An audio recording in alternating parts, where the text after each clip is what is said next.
Good morning everyone, welcome to SWS NCERT सार संग्रह के इस महा विश्लेषण में आप सभी का स्वागत है। वीडियो को अंत तक देखिए, आपको यहाँ से सारे के सारे क्वेश्चन, लगभग क्वेश्चन आपको एग्जाम में हूबहू मिलेंगे। ठीक है, चलिए बिना समय गंवाए अपने सेशन की शुरुआत करते हैं। मेरी बातों को केवल ध्यान से सुनिए, है ना, और क्वेश्चन को मुझसे पहले लगाने का, आंसर लगाने का प्रयास कीजिए। ठीक है, जिससे आपको क्वेश्चन अच्छे से याद हो जाएगा। और मेरा विश्वास कीजिए, ज़्यादा नहीं, केवल 30 दिन, पिछले 20-25 दिन से जितने स्टूडेंट या जितने मेरे भाई बहन होंगे जो रेगुलर हैं, उनको इसका एहसास भी हो रहा होगा कि किस लेवल का क्वेश्चन है और कितना इंपॉर्टेंट है। ये सभी क्वेश्चन आपको लगभग क्वेश्चन यहाँ से हूबहू देखने को मिलेंगे जीएस के। ठीक है, चलिए आज का अपना पहला क्वेश्चन देखते हैं। आज का अपना पहला क्वेश्चन क्या है? पहला क्वेश्चन है कि जिया तरंग आंदोलन कहाँ प्रारंभ हुआ तथा प्रभावती देवी किस क्षेत्र की स्वतंत्रता सेनानी थी। देखिए, मैं ये दोनों क्वेश्चन अलग अलग बनाने के लिए दिया था, बट वो दोनों को एक साथ ही बना दिए हैं। बट कोई बात नहीं है, आंसर लगाना है तो कोई दिक्कत नहीं है। देखिए, सबसे पहले समझिए, जिया तरंग आंदोलन है ना, जिया तरंग आंदोलन क्या था? जिया तरंग आंदोलन यह उत्तर पूर्वी राज्य है ना, भारत का जो उत्तर पूर्वी राज्य है उन राज्यों में शुरू हुआ था। कहाँ पे? मणिपुर में। ठीक है, कहाँ पे शुरू हुआ था? तो यह शुरू हुआ था मणिपुर में। कहाँ शुरू हुआ था? मणिपुर में शुरू हुआ था। ठीक है, किसके नेतृत्व में? तो वहाँ की एक महारानी थी, यानी रानी थी गौडिन्यू, है ना, रानी गौडिन्यू के नेतृत्व में यह आंदोलन क्या हुआ था? शुरू हुआ था। कहाँ पर? मणिपुर में, यानी कि पूर्वोत्तर भारत में यह पड़ता है। ठीक है, और इनके साथ जो रानी गौडिन्यू के साथ एक व्यक्ति और थे, जदोनांग जिनका नाम था, है ना, जदोनांग नाम था। और वो जो जदोनांग जो थे, इनके चचेरे भाई हुआ करते थे। क्या थे? इनके चचेरे भाई हुआ करते थे। इसका उद्देश्य क्या था? कि ब्रिटिश औपनिवेशिक शासन का विरोध करना, है ना। इसका उद्देश्य क्या था? ब्रिटिश औपनिवेशिक शासन का विरोध करना और स्थानीय जनजाति की स्वदेशी पहचान व संस्कृति को बचाना। ठीक है, इसका यही एक उद्देश्य था। ठीक है, ऑप्शन सुनिए। ऑप्शन क्या? नागालैंड में, क्या मणिपुर में? अच्छा हाँ, इसमें एक और क्वेश्चन है ना साथ में कि प्रभावती देवी किस क्षेत्र की स्वतंत्रता सेनानी थी, है ना। प्रभावती किस देश की, किस क्षेत्र की स्वतंत्रता सेनानी थी? देखिए, प्रभावती देवी जी कौन थी, है ना। प्रभावती देवी जी ये जयप्रकाश नारायण की पत्नी थी, है ना। प्रभावती देवी जी ये जयप्रकाश नारायण की पत्नी थी। इनका भी देश की आजादी में काफी महत्वपूर्ण योगदान रहा है। आप लोगों को याद होगा सविनय अवज्ञा आंदोलन, है ना, सविनय अवज्ञा आंदोलन में इन्होंने काफी महत्वपूर्ण भूमिका निभाई थी, है ना। और इस समय पे एक चीज और समझिएगा, ये जो प्रभावती देवी जी है, इन्होंने महिला चरखा समिति, ठीक है, महिला चरखा समिति, मेरी बातों को केवल आप ध्यान से सुनिए। ठीक है, महिला चरखा समिति, है ना, महिला चरखा समिति की स्थापना इन्होंने किया था। कहाँ? पटना के रीजन में। ठीक है, कहाँ? पटना के रीजन में। ठीक है, कौन? जयप्रकाश नारायण जी की पत्नी प्रभावती देवी जी। ठीक है, तो इसका राइट आंसर क्या हो जाएगा? नागालैंड में और चंपारण बिहार प्रभावती, क्या मणिपुर में, पटना बिहार, ठीक है, क्या असम में, लखनऊ उत्तर प्रदेश, या त्रिपुरा से जिया तरंग आंदोलन, और कलकत्ता बंगाल से क्या हो जाना चाहिए? प्रभावती देवी। इसका राइट आंसर क्या हो जाएगा? जैसा जैसा मैंने भी आपको पहले बताया था कि मणिपुर, है ना। जिया तरंग आंदोलन देखिए ये नागालैंड में भी हुआ था, लेकिन शुरुआत इसकी कहाँ से होती है? मणिपुर से। कहाँ से होती है? मणिपुर से। तो इसका राइट आंसर क्या हो जाएगा? जिया तरंग आंदोलन कहाँ से शुरू हुआ था? मणिपुर से। किसके नेतृत्व में? रानी गौडिन्यू और उनके चचेरे भाई जदोनांग की, है ना, जदोनांग के नेतृत्व में। ठीक है, और प्रभावती देवी जी बेसिकली किस क्षेत्र की स्वतंत्रता सेनानी थी? तो ये थी पटना बिहार से, है ना। और एक इनकी पत्नी थी, जयप्रकाश नारायण जी की पत्नी थी। महिला चरखा समिति की इन्होंने पटना में ही स्थापना की थी। 1930 से इनकी सक्रिय भूमिका रही है ना, 1930 से सक्रिय भूमिका रही है। ठीक है, चलिए आज का अगला क्वेश्चन देखते हैं। आज का अगला क्वेश्चन क्या है? सबसे बड़ा और चमकीला क्षुद्र ग्रह कौन सा है? सबसे बड़ा और चमकीला क्षुद्र ग्रह कौन सा है? ठीक है, ऑप्शन सुनिए। ऑप्शन ए सीरस, बी में है वेस्टा, सी में है इरोज, या इकारस। ठीक है, देखिए यहाँ पे दो, मैं इस क्वेश्चन को जब मैंने एनसीईआरटी को पढ़ रहा था ना, एनसीईआरटी सार संग्रह को, तो मुझे ये क्वेश्चन अच्छा लगा, इसलिए मैं आपके समक्ष लाया हूँ। देखिए ये क्वेश्चन क्या कह रहा है? सबसे बड़ा और चमकीला क्षुद्र ग्रह। देखिए सबसे चमकीला क्षुद्र ग्रह कौन है? वेस्टा, है ना, सबसे चमकीला, है ना, सबसे चमकीला कौन है? वेस्टा है। सबसे चमकीला कौन है? वेस्टा। इसका पूरा नाम क्या है? फोर वेस्टा। क्या है? फोर वेस्टा। इसका पूरा नाम क्या है? फोर वेस्टा, है ना। लेकिन यहाँ पर कह रहा है कि सबसे बड़ा भी होना चाहिए और चमकीला भी होना चाहिए। तो सबसे बड़ा और चमकीला कौन है? सीरस। कौन है? सीरस। इसका राइट आंसर क्या हो जाएगा? Option A. सबसे बड़ा और चमकीला क्षुद्र ग्रह कौन सा है? सीरस। लेकिन सबसे चमकीला क्षुद्र ग्रह कौन सा है? तो फोर वेस्टा, है ना। कौन है?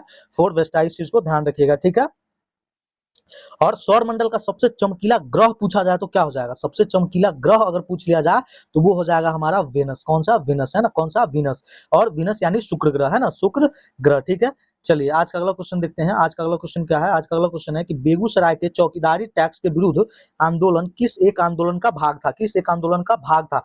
किस एक आंदोलन का भाग था? ठीक है, ऑप्शन सुनिए। क्या सविनय अवज्ञा आंदोलन का भाग था? क्या असहयोग आंदोलन का भाग था? क्या स्वदेशी आंदोलन का भाग था? या भारत छोड़ो आंदोलन का? इसका जो राइट आंसर हो जाएगा ऑप्शन ए, सविनय अवज्ञा आंदोलन का भाग था। किसका भाग था? सविनय अवज्ञा आंदोलन का भाग था। ऑप्शन ए, इसका राइट आंसर क्या हो जाएगा? ऑप्शन ए, सविनय अवज्ञा आंदोलन। देखिए सविनय अवज्ञा आंदोलन की शुरुआत कब होती है? आप एक डेट याद कर लीजिए, 12 मार्च, है ना।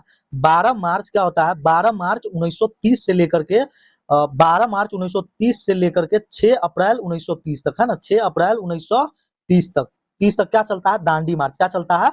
दांडी मार्च। और 6 अप्रैल 1930, है ना, 6 अप्रैल 1930 से ही सविनय अवज्ञा आंदोलन का प्रारंभ माना जाता है। ठीक है, सविनय अवज्ञा आंदोलन का क्या माना जाता है? प्रारंभ माना जाता है। इसके बाद क्या होता है कि बेगूसराय में जो है, यह लगभग 1931 में, कब? 1931 की ये बात है, 1931, हाँ वही 30-31 की बात है, कि यहाँ से जैसे देखिए बिहार क्या है? एक लैंड लॉक राज्य है, यहाँ पर नमक कानून का विरोध हम लोग कर नहीं सकते हैं, तो उसी के एवज में हम लोग किसका विरोध किए थे? चौकीदारी टैक्स उस समय में लगता था ना, गांव की रखवाली के लिए एक चौकीदार रखा जाता था, जिसके लिए टैक्स देना पड़ता था। वही चौकीदारी टैक्स देने से हम लोग क्या किए थे? मना कर दिए थे। चौकीदारी टैक्स देने से क्या किए थे? मना किए थे। ठीक है, तो इसका राइट आंसर क्या हो जाएगा? ऑप्शन ए, सविनय अवज्ञा आंदोलन, सविनय अवज्ञा आंदोलन। ठीक है, चलिए आज का अगला क्वेश्चन है, आज का अगला क्वेश्चन क्या है कि भारतीय संविधान भारत के राष्ट्रपति को किस पद की नियुक्ति का अधिकार नहीं देता है? किस पद की, है ना, नियुक्ति का अधिकार नहीं देता, यानी कि राष्ट्रपति को, यानी कि भारतीय संविधान में कौन ऐसा पद है जिसकी नियुक्ति राष्ट्रपति नहीं कर सकते हैं निम्नलिखित ऑप्शनों में? ठीक है, ऑप्शन क्या? राज्यों के मुख्यमंत्री हो जाएगा, क्या राज्यों के राज्यपाल हो जाएंगे, भारत के महान्यायवादी, या प्रधानमंत्री जी? इसका राइट आंसर क्या हो जाएगा? क्या भारत के महान्यायवादी की नियुक्ति करते हैं राष्ट्रपति? बिल्कुल, और ये महान्यायवादी जो है राष्ट्रपति के प्रसाद पर्यंत ही बने रहते हैं। ठीक है, क्या प्रधानमंत्री की नियुक्ति करते हैं? बिल्कुल, प्रधानमंत्री की भी नियुक्ति करते हैं। जो बहुमत दल का नेता होता है उसकी नियुक्ति कौन करते हैं? प्रधानमंत्री जी। क्या राज्यपाल की नियुक्ति करते हैं? बिल्कुल, राज्यपाल भी राष्ट्रपति के प्रसाद पर्यंत ही बने होते हैं, लेकिन राज्यों के जो मुख्यमंत्री होते हैं उनकी नियुक्ति राष्ट्रपति नहीं बल्कि कौन करते हैं? तो इनकी नियुक्ति करते हैं राज्यपाल। कौन करते हैं? राज्यपाल। ठीक है, कौन करते हैं? राज्यपाल। अनुच्छेद 164 के तहत, किसके तहत? अनुच्छेद 164 के तहत इसकी नियुक्ति कौन करते हैं? राज्यपाल। ठीक है, और शपथ ग्रहण जो है, मुख्यमंत्री का शपथ ग्रहण, ये भी कौन करवाते हैं? मुख्यमंत्री जी के शपथ और गोपनीयता की शपथ कौन दिलवाते हैं? राज्यपाल। कौन दिलवाते हैं? राज्यपाल जी दिलवाते हैं। कौन? राज्यपाल। ठीक है, चलिए तो इसका जो राइट आंसर क्या हो जाएगा? ऑप्शन ए, राज्य के मुख्यमंत्री। इसका राइट आंसर क्या हो जाएगा? ऑप्शन ए, राज्यों के मुख्यमंत्री। ठीक है, इस बात को ध्यान रखिएगा। चलिए आज का अगला क्वेश्चन देखते हैं। अगला क्वेश्चन देखने से पहले मैं आपको एक चीज बताना चाहता हूँ कि हमेशा एक टारगेट को फिक्स करके पढ़िए, है ना, हमेशा एक टारगेट को फिक्स करके पढ़िए। मैं हमेशा आप लोगों से कहता हूँ कि एक टारगेट को फिक्स कीजिए। ऐसा क्यों कहता हूँ? क्योंकि जब आप किसी चीज को टारगेट करते हैं प्रतिदिन, चाहे छोटा हो या बड़ा, तो प्रतिदिन आप उसी चीज पे काम करते हैं और आपको उस चीज में महारत हासिल हो जाती है। ठीक है, चलिए अगर वीडियो पसंद आ रहा है तो एक लाइक कर दीजिएगा, लाइक करने में क्या जाता है। चलिए अगला क्वेश्चन देखिए, किस अनुच्छेद के अंतर्गत राष्ट्रपति कुछ आकस्मिकताओं में राज्यपाल के कार्यों के निर्वहन हेतु उपबंध कर सकता है? ऑप्शन सुनिए, क्या अनुच्छेद 160 है, क्या अनुच्छेद 162, क्या अनुच्छेद 165, या अनुच्छेद 356? ठीक है, आधे से अधिक मेरे भाई बहनों को तो समझ ही नहीं आया होगा क्वेश्चन। देखिए क्वेश्चन कह रहा है कि किस अनुच्छेद के अंतर्गत राष्ट्रपति कुछ आकस्मिकताओं में राज्यपाल के कार्यों के निर्वहन हेतु उपबंध कर सकता है। मतलब क्या होता है कि आकस्मिकताओं का मतलब क्या होता है कि जैसे राज्यपाल की अगर अचानक से डेथ हो जाता है, या फिर राज्यपाल त्याग पत्र देते हैं, और उस स्थिति में क्या होता है कि अगर राज्यपाल की नियुक्ति तत्काल नहीं की जा सकती है, जैसे राज्यपाल की नियुक्ति तभी ना करेंगे जब राष्ट्रपति को लगे कि हाँ ये व्यक्ति राज्यपाल के योग्य है ना। तो अगर उस स्थिति में अगर नहीं हो पा रहा है, उस स्थिति की बात कर रहा है, तो अनुच्छेद 160 का उपयोग करके राष्ट्रपति क्या कर सकते हैं? उसके पड़ोसी राज्य के राज्यपाल को ये पदभार संभाल सकते हैं। यानी कि एक से अधिक राज्यों का राज्यपाल हो सकता है ना, एक से अधिक राज्यों का एक राज्यपाल हो सकता है कि नहीं? बिल्कुल हो सकता है। और याद कीजिए 7वां संविधान संशोधन, कौन सा? 7वां संविधान संशोधन, जिसमें प्रावधान है कि एक राज्यपाल एक से अधिक राज्यों का राज्यपाल हो सकता है। ठीक है, चलिए तो इसका राइट आंसर क्या हो जाएगा? अनुच्छेद 160। समझ में आ गया क्वेश्चन? ये क्वेश्चन मोस्ट इंपॉर्टेंट क्वेश्चन है, आधे से अधिक लोगों को क्वेश्चन ही समझ में नहीं आएगा। ठीक है, चलिए आज का अगला क्वेश्चन देखते हैं। आज का अगला क्वेश्चन क्या है हमारा? आज का अगला क्वेश्चन है कि निर्विरोध रूप से चुने गए भारत के प्रथम राष्ट्रपति कौन थे? देखिए ये हमेशा आप पढ़ते हैं, कहीं ना कहीं पढ़ते होइएगा, मैं भी पढ़ता हूँ। मैं आपको आज जो बता रहा हूँ शायद ही आप इस चीज को जानते होइएगा। चलिए देखते हैं। क्या डॉक्टर एस राधाकृष्णन थे? नहीं। क्या डॉक्टर शंकर दयाल शर्मा थे? नहीं। क्या वेवी गिरी थे? नहीं। क्या नीलम संजीव रेड्डी थे? बिल्कुल। इसका राइट आंसर क्या हो जाएगा? नीलम संजीव रेड्डी। कौन हो जाएंगे? नीलम संजीव रेड्डी। कौन? नीलम संजीव रेड्डी। देखिए नीलम संजीव रेड्डी, इसका एक कथन समझिए। सबसे पहले कथन क्या है?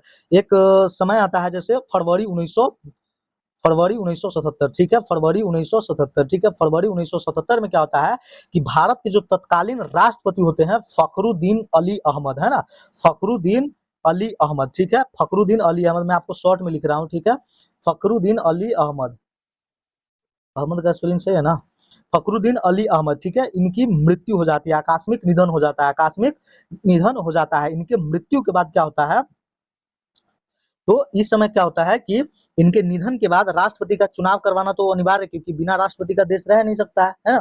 तो इस समय पे और इसी दौर में क्या था कि देश में आपातकाल खत्म हुआ था, है ना, जो इंदिरा गांधी लगाई हुई थी इमरजेंसी, वो खत्म हुआ था और केंद्र में पहली बार गैर कांग्रेसी सरकार, जनता पार्टी की सरकार, मोरारजी देसाई प्रधानमंत्री जी बने थे, है ना, याद आ रहा है।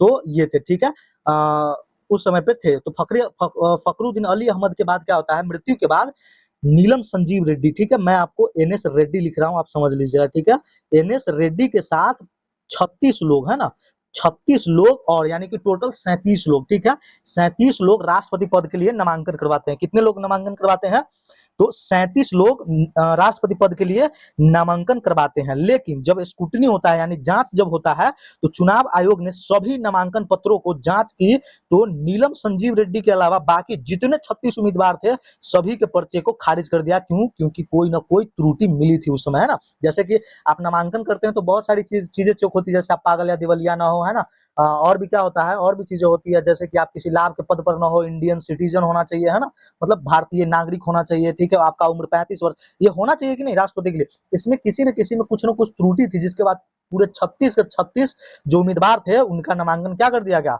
रद्द कर दिया गया, और केवल एक ही व्यक्ति बचते हैं, नीलम संजीव रेड्डी। कौन? एक ही व्यक्ति बचते हैं, नीलम संजीव रेड्डी, और इन्हें 21 जुलाई, ठीक है, 21 जुलाई 1977 को, ठीक है, 21 जुलाई 1977 को उन्हें आधिकारिक रूप से निर्विरोध विजेता घोषित कर दिया, ठीक है, निर्विरोध विजेता घोषित कर दिया। किनको? नीलम संजीव रेड्डी को, नीलम संजीव रेड्डी को। बताइए, क्या आप ये फैक्ट जानते थे? पहले सभी जानते थे ना कि नीलम संजीव रेड्डी जी क्या थे, भारत के पहले निर्विरोध चुने गए राष्ट्रपति थे। लेकिन क्यों चुने गए थे? क्या उनके समक्ष कोई खड़ा नहीं हुआ था? बिल्कुल खड़ा हुआ था, 36 व्यक्ति और थे, लेकिन स्क्रूटनी में उनको क्या कर दिया गया, उनका नामांकन रद्द कर दिया गया था, ठीक है। और 21 जुलाई 1977 को क्या होता है, नीलम संजीव रेड्डी निर्विरोध जीत जाते हैं, ठीक है। चलिए, अच्छा, हाँ, मुझे एक चीज और याद आ रहा है, मुझे तो समय ही चला जाता है, इसलिए मैं नहीं ज्यादा करता रहता। देखिए, एक डेट और याद रखिएगा, नीलम संजीव रेड्डी जी के ही बारे में है, 1969, ठीक है, 1969 में इन्होंने इन्होंने एक बार और राष्ट्रपति के लिए नामांकन दिया हुआ था, और ये थे, और एक व्यक्ति और भी थे, वीवी गिरी। कौन थे? वीवी गिरी, है ना, वीवी गिरी, और प्लस कौन थे, मतलब और भी नामांकन था, लेकिन इन दोनों में टक्कर थी, है ना, वीवी गिरी और नीलम संजीव रेड्डी, है ना, नीलम संजीव रेड्डी, ठीक है। ये दोनों 1969 के चुनाव में भी खड़े होते हैं, 1969 के भी चुनाव में खड़े होते हैं। उस समय सरकार किसकी थी? इंदिरा गांधी। उनके समर्थन से निर्दलीय उम्मीदवार वीवी गिरी ने, है ना, कौन? वीवी गिरी उस समय पे निर्दलीय खड़े हुए थे, और इंदिरा गांधी के समर्थन से ये क्या करते हैं, निर्दलीय ये जीत जाते हैं ना, निर्दलीय जीत जाते हैं, जिसके बाद क्या होता है, उन्हें राष्ट्रपति घोषित किया जाता है, और नीलम संजीव रेड्डी हार जाते हैं। एक फैक्ट ये भी कहा जाता है कि नीलम संजीव रेड्डी जी इन्हीं का बदला लिए थे, है ना, 1977 में, ठीक है। और इसी में क्या होता है, द्वितीय चक्र की मतगणना होती है, द्वितीय चक्र की मतदान क्या होता है, मतगणना होती है ना। चलिए, तो चलिए आज का अगला क्वेश्चन देखते हैं। आज का यहाँ पे राइट आंसर क्या हो जाएगा, लगा दिए हैं क्या क्वेश्चन? बिल्कुल, इसका राइट आंसर हो जाएगा डी, नीलम संजीव रेड्डी। निर्विरोध कौन चुने गए थे? नीलम संजीव रेड्डी। कब चुने गए थे? 1977 में, 1977 में। इनके साथ 36 और व्यक्ति का नामांकन था, लेकिन रद्द कर दिया गया, स्क्रूटनी में उनमें कोई त्रुटि पाई गई थी, ठीक है। जिसके बाद क्या किया गया था, 21 जुलाई 1977 को इन्हें निर्विरोध राष्ट्रपति घोषित कर दिया गया था, ठीक है। चलिए आज का अगला क्वेश्चन देखते हैं। समझाने के लिए तो और भी काफी चीजें हैं, लेकिन मैं आगे चल रहा हूँ, क्योंकि समय भी तो देखना है ना। जैसे ही 30 से 40 मिनट होता है ना, प्राण सूखने लगते हैं सबके, इतना लंबा कैसे करूंगा। देखिए, पंजाब केसरी की उपाधि किसे दी गई थी? पंजाब केसरी की, ये पहले भी पढ़ा चुके हैं। साइमन कमीशन के विरोध में हुए लाठीचार्ज में कौन घायल हुए थे? मतलब वही सेम बात है कि जो घायल हुए थे उन्हें पंजाब केसरी कहा जाता था। Option A Lala Lajpat Rai, option A Lala Lajpat Rai, ठीक है। और इन्हें लाठी कब लगी थी? 1928 को, है ना। डेट कब हुआ था इनका? 17 नवंबर 1928 को, ठीक है। चलिए, और उनका बदला कौन लेते हैं? भगत सिंह। कौन लेते हैं? भगत सिंह। चलिए आज का अगला क्वेश्चन देखते हैं। आज का अगला क्वेश्चन क्या है कि टाइटन किस ग्रह का सबसे बड़ा उपग्रह है? ना, टाइटन किस ग्रह का सबसे बड़ा उपग्रह है? ठीक है, देखिए, ऑप्शन क्या बृहस्पति का, क्या शनि का, क्या मंगल का, क्या वरुण का। देखिए ये सब परेशान मत होइए कि मैं ये जो ग्रह उपग्रह है इसका व्याख्या नहीं कर रहा हूँ, मैं इसका संपूर्ण व्याख्या करूंगा, बस थोड़ा सा धैर्य रखिए। मैं जो अभी करवा रहा हूँ उसको कीजिए, जस्ट कल के सेशन या परसों के सेशन में मैं आपको जरूर करवाऊंगा, सब कुछ आपके दिमाग में भर दूंगा, बस भरोसा रखिए, एकदम याद हो जाएगा। सारे ग्रह उपग्रह कौन क्या है, सब कुछ किसका रोटेशन कितना है, वो सारा का सारा, किसके कितने चंद्रमा है ना, सब कुछ मैं आपको याद करवा दूंगा, ठीक है। तो देखिए टाइटन किसका किस ग्रह का सबसे बड़ा उपग्रह है, तो शनि का है ना। किसका सबसे बड़ा उपग्रह है, तो शनि का है। टाइटन किसका सबसे बड़ा उपग्रह है, शनि का है। चलिए आज का अगला क्वेश्चन देखते हैं। आज का अगला क्वेश्चन क्या है, अगला क्वेश्चन क्या है कि लॉर्ड लिथगो ने द्वितीय विश्व युद्ध में कांग्रेस का सहयोग प्राप्त करने के लिए कौन सा प्रस्ताव रखा था। कांग्रेस का सहयोग प्राप्त करने के लिए, यहाँ भी कई कई कंफ्यूजन होंगे ना आप लोगों के साथ। देखिए क्या अगस्त प्रस्ताव 8 अगस्त 1940, क्या क्रिप्स प्रस्ताव, क्या वेवेल योजना, क्या कैबिनेट मिशन योजना। देखिए इसका जो राइट आंसर हो जाएगा ऑप्शन ए हो जाएगा, अगस्त प्रस्ताव है ना। 8 अगस्त 1940 को, 1939 को द्वितीय विश्व युद्ध क्या होता है, प्रारंभ होता है। द्वितीय विश्व युद्ध प्रारंभ होता है, जिसके बाद ब्रिटिशर्स क्या करते हैं, पहले विश्व युद्ध के तरह ही इंडियन को बिना पूछे शामिल कर लेते हैं इसमें, किसमें, द्वितीय विश्व युद्ध में। जिसके बाद क्या करते हैं, महात्मा गांधी जी व्यक्तिगत सत्याग्रह चलाते हैं, ठीक है। और भारतीयों का समर्थन प्राप्त करने के लिए अगस्त प्रस्ताव है ना, लॉर्ड लिथगो क्या करते हैं, अगस्त प्रस्ताव जो 8 अगस्त 1940 को भारत में प्रवेश करता है उसको जारी करता है, उसको भेजता है। और इस प्रस्ताव में क्या प्रावधान होता है, तो इस प्रस्ताव में प्रावधान होता है डोमिनियन स्टेटस का, ठीक है। इसका प्रावधान होता है डोमिनियन स्टेटस का, ठीक है, डोमिनियन स्टेटस का, ठीक है, स्टेटस का, ठीक है, डोमिनियन स्टेटस का। उसके बाद क्या था, संविधान सभा का गठन करेंगे, क्या करेंगे, संविधान सभा का गठन करेंगे, संविधान सभा का गठन करेंगे, ठीक है। उसके बाद और क्या प्रावधान था कि वायसराय के कार्यकारी परिषद का विस्तार करेंगे, यानी कि कार्यकारी परिषद का विस्तार करेंगे, ठीक है, कार्यकारी परिषद का विस्तार करेंगे, एक, हाँ, कार्यकारी परिषद का विस्तार करेंगे, ठीक है। और क्या था, अल्पसंख्यकों, चलिए उतना आपको ध्यान रखने की आवश्यकता नहीं, केवल इस 3 को याद रखिएगा तो काम आपका निकल जाएगा, ठीक है। तो और यहाँ पे एक चीज और समझिएगा कि नेहरू जी इस अगस्त प्रस्ताव के बारे में, और मुझे बताइएगा क्या क्या आप इन चीजों को पहले पढ़े हुए हैं। पहले एनसीईआरटी सार संग्रह क्यों इंपॉर्टेंट है और हु बहु क्वेश्चन यहाँ से क्यों आता है, आप समझिए बात को, ठीक है। देखिए क्या आप इस चीज को पहले पढ़े थे कि नेहरू जी यहाँ पे उनका एक कथन था, उनका चाहे धारणा कह सकते हैं, बयान कह सकते हैं कि क्रिप्स, माफ कीजिए क्रिप्स कह रहे हैं, अगस्त प्रस्ताव के बारे में क्या कहा था इन्होंने कि डेड एज डोरनेल है ना, डेड एज और डोरनेल है ना, डेड एज ए डोरनेल। इसका मतलब क्या होता है, इसका मतलब होता है कि अगर आप पढ़े हैं तो बताइएगा कि हाँ हम पढ़े थे, ठीक है। दरवाजे में थूकी दरवाजे में थूकी जंग लगी है ना, दरवाजे में थूकी जंग लगी कील की तरह मृत है ना, जंग लगी कील की तरह मृत है, ठीक है, कील की तरह मृत है। ये किनका कथन था, तो ये बयान किनका था, पंडित जवाहरलाल नेहरू जी का। क्या कहे थे इन्होंने, डेड एज ए डोरनेल है ना, डेड एज ए डोरनेल मतलब हिंदी में होता है कि यह जो प्रस्ताव है यह दरवाजे में ठुकी जंग लगी कील की तरह मृत है ना। दरवाजे में ठुकी जंग लगी कील की तरह मृत है, यह कथन किनका था, नेहरू जी का। मैं आपको फिर से याद करवा देता हूँ कि नेहरू जी का अगस्त प्रस्ताव के बारे में क्या कथन था, क्या बयान आया था कि यह जो अगस्त प्रस्ताव है यह दरवाजे में ठुकी जंग लगी कील की तरह मृत है ना।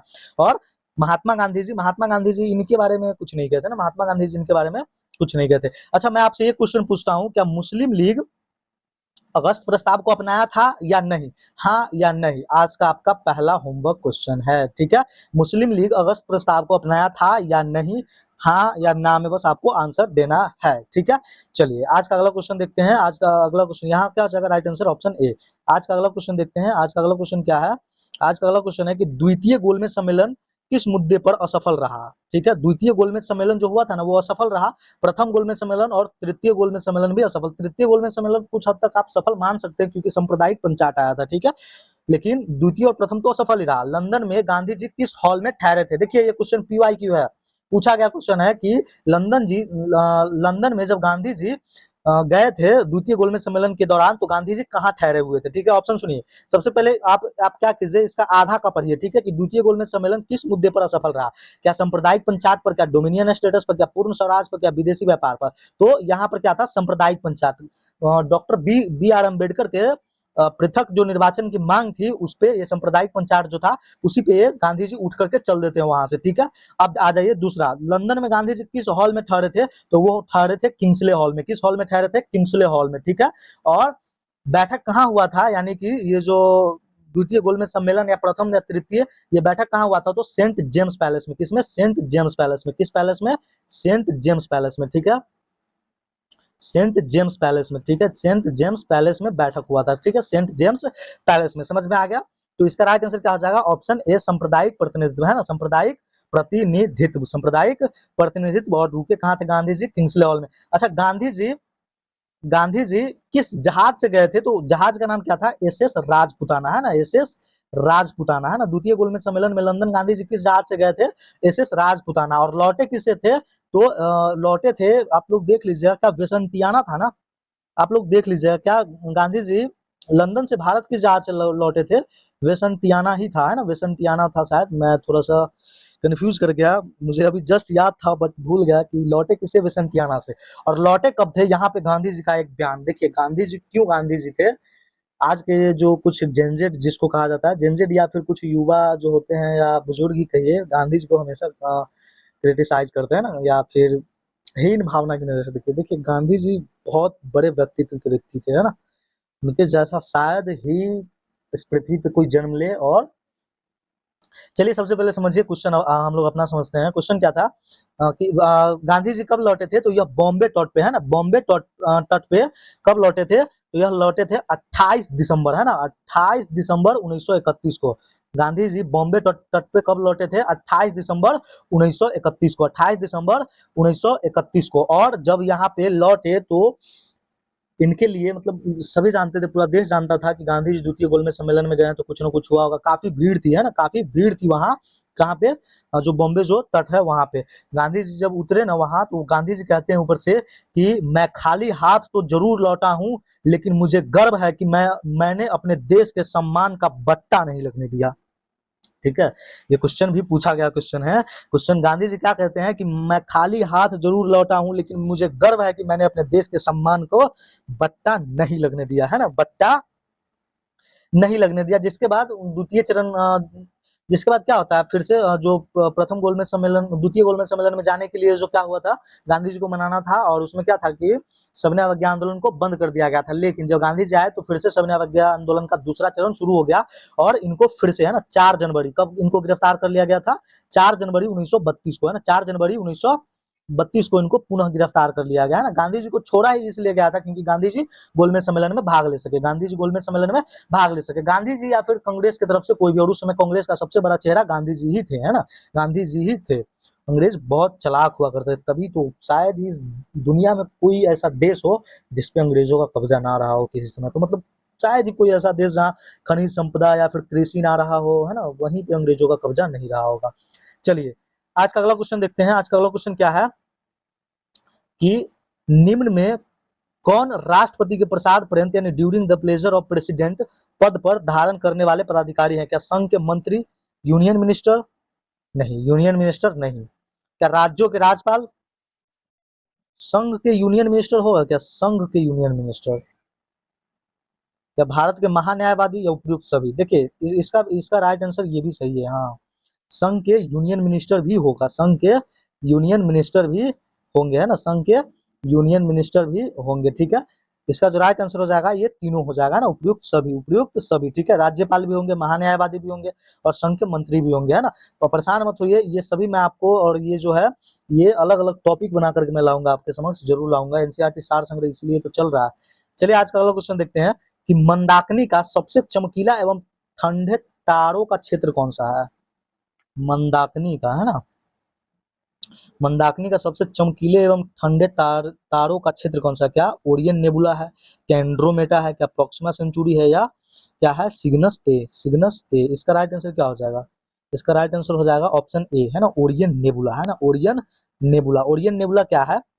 ओरियन नेबुला, देखिए ओरियन नेबुला को तारों का नर्सरी कहा जाता है ना। जो तारा होते हैं, तारों का क्या कहा जाता है? तारों का नर्सरी, है ना, तारों का नर्सरी कहा जाता है, ठीक है, तारों का नर्सरी कहा जाता है ना। यह हमारी आकाशगंगा का एक ऐसा क्षेत्र है जहां नए तारों का जन्म होता है। नए तारों का जन्म, अगर आपसे क्वेश्चन पूछ ले कि नए तारों का जन्म कहाँ होता है, तो ओरियन नेबुला में। कहाँ होता है? ओरियन नेबुला में, ठीक है।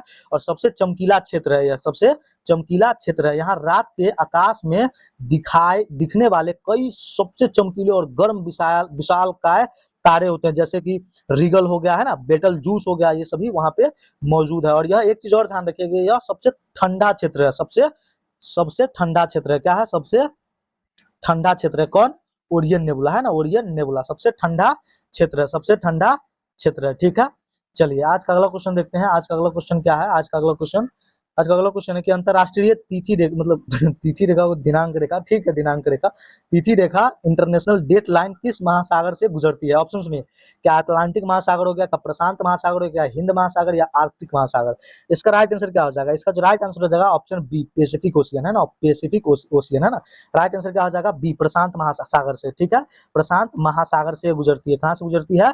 प्रशांत महासागर से। और यह रेखा प्रशांत महासागर में जो बेरिंग जल संधि है, यानी बेरिंग स्ट्रेट है, उसके बिल्कुल समानांतर चलता है। बिल्कुल क्या करता है? समानांतर चलता है और उसे उसके पास से होकर के गुजरता है। ये क्वेश्चन पूछा गया हुआ है, ये क्वेश्चन भी पूछा गया क्वेश्चन है, ठीक है।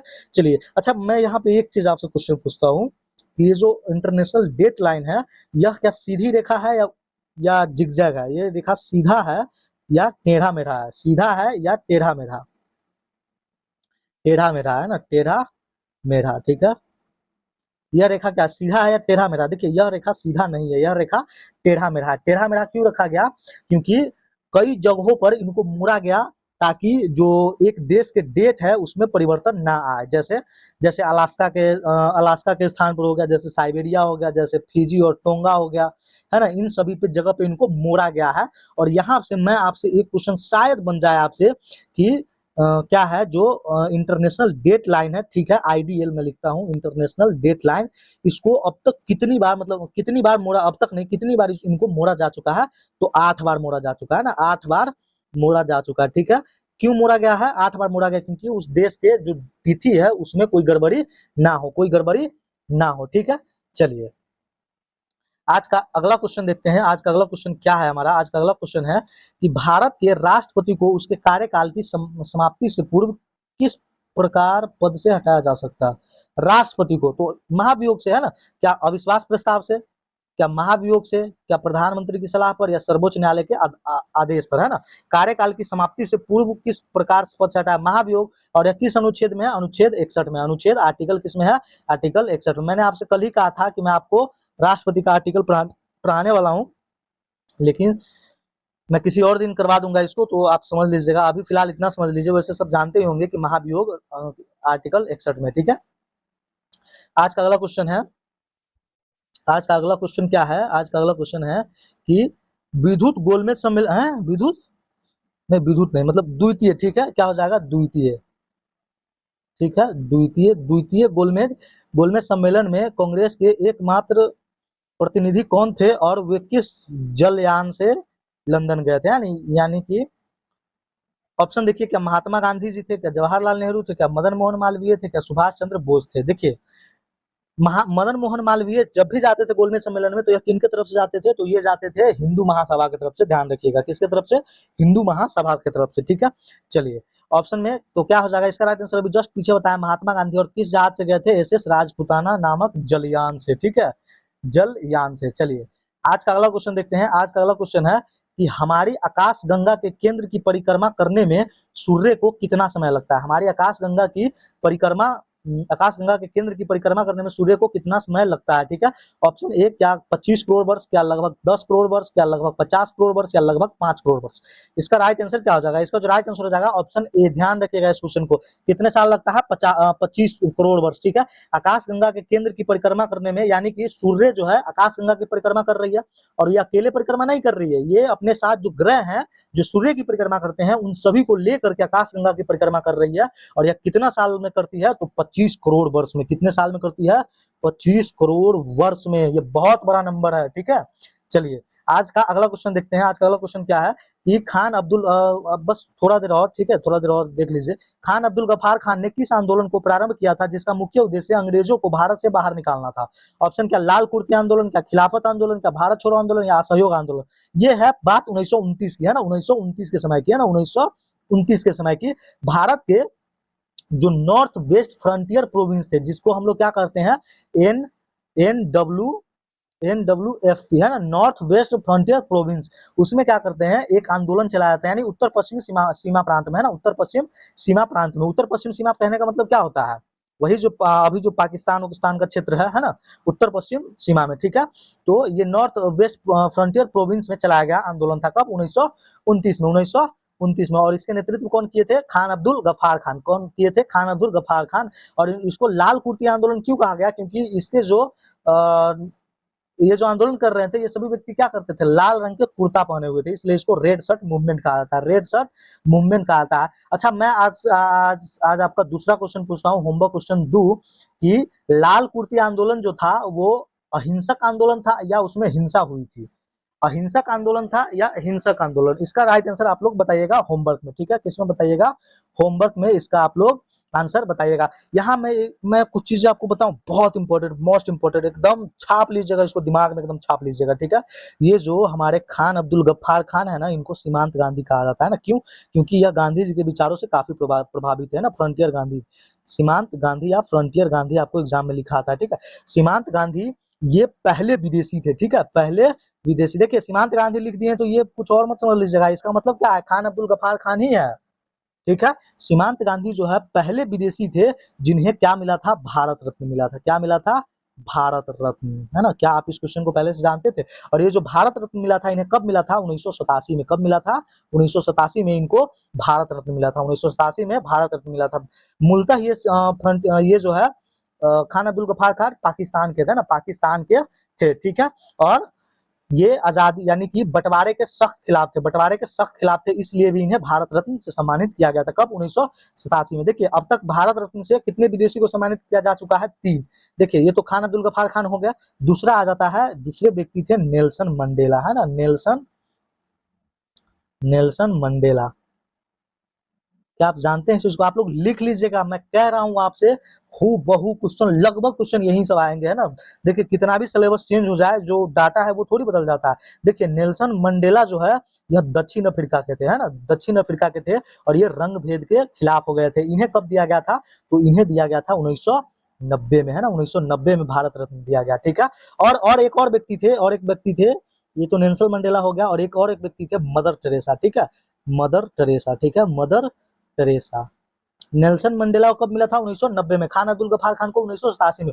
और मदर टेरेसा को कब मिला था, तो मदर टेरेसा को मिला था 1980 में, है ना, 1980 में। लेकिन देखिए यहाँ पर एक चीज मैं आपको क्लियर कर देना चाहता हूँ, कि अगर आपको कहीं कहीं पे ये लिखा हुआ आता है ना कि 2 विदेशी, जो नेल्सन मंडेला और खान अब्दुल गफ्फार खान, मदर टेरेसा भारतीय, तो देखिए ये चीज समझ लीजिए, मदर टेरेसा भारतीय नहीं थी, है ना, भारतीय नहीं थी। जब इन्हें 1980 में जब इनको भारत रत्न मिला था, उस समय तक भारत की नागरिकता इन्होंने 1 साल पहले ही ले चुकी थी, है ना, 1 साल पहले भारत की नागरिकता, है ना, नागरिकता प्राप्त कर ली थी, है ना, भारत की नागरिकता प्राप्त कर ली थी, ठीक है, भारत की नागरिकता प्राप्त कर ली थी, इसलिए मदर टेरेसा का नाम विदेशी में नहीं आता है। मैं आपको पहले क्लियर कर दिया हूँ, ठीक है। चलिए, तो इसका राइट आंसर क्या हो जाएगा, ऑप्शन ए, लाल कुर्ती आंदोलन। खान अब्दुल गफ्फार खान को कब मिला था क्या भारत रत्न, तो ये मिला था इन्हें 1987 में, और नेल्सन मंडेला को 1990 में, मदर टेरेसा 1980 में। समझ में आ गया? चलिए समझ में आ गया तो आगे बढ़ते हैं हम लोग, ठीक है। आज का अगला क्वेश्चन हम लोग देखते हैं कि, या फिर रहने दे, ज्यादा समय हो गया है ना, रहने देते हैं। आज का आपका होमवर्क क्वेश्चन ये पूछ लेते हैं, होमवर्क क्वेश्चन, ठीक है। होमवर्क क्वेश्चन, कोई स्लाइड आगे में नहीं ले जाऊंगा। पृथ्वी किन ग्रहों के मध्य स्थित है? मैं तो कह रहा हूँ, अगर इसका अगर कोई आंसर गलत लगाया ना, तो भाई साहब बेड़ा गर्क है आपका, है ना, बेड़ा गर्क है आपका, ठीक है। चलिए, तो आज का सेशन यहीं पे समाप्त करते हैं। कैसा लगा सेशन जरूर बताइएगा। सेशन को अगर लाइक नहीं किए हैं तो लाइक कर दीजिएगा, अपने दोस्तों के साथ शेयर कर लीजिएगा। अगर आप क्लास के बारे में लेटेस्ट अपडेट लेना चाहते हैं तो आप इसके कमेंट सेक्शन में चले जाइएगा, वहां पे आपको टेलीग्राम का लिंक मिल जाएगा। मोस्ट इंपॉर्टेंट क्विज वहां पे भेजूंगा मैं, जहां से आप अच्छे लगा करके अपनी तैयारी को धार दे सकते हैं, ठीक है। चलिए आज का सेशन यहीं पे समाप्त करते हैं। Thanks for watching.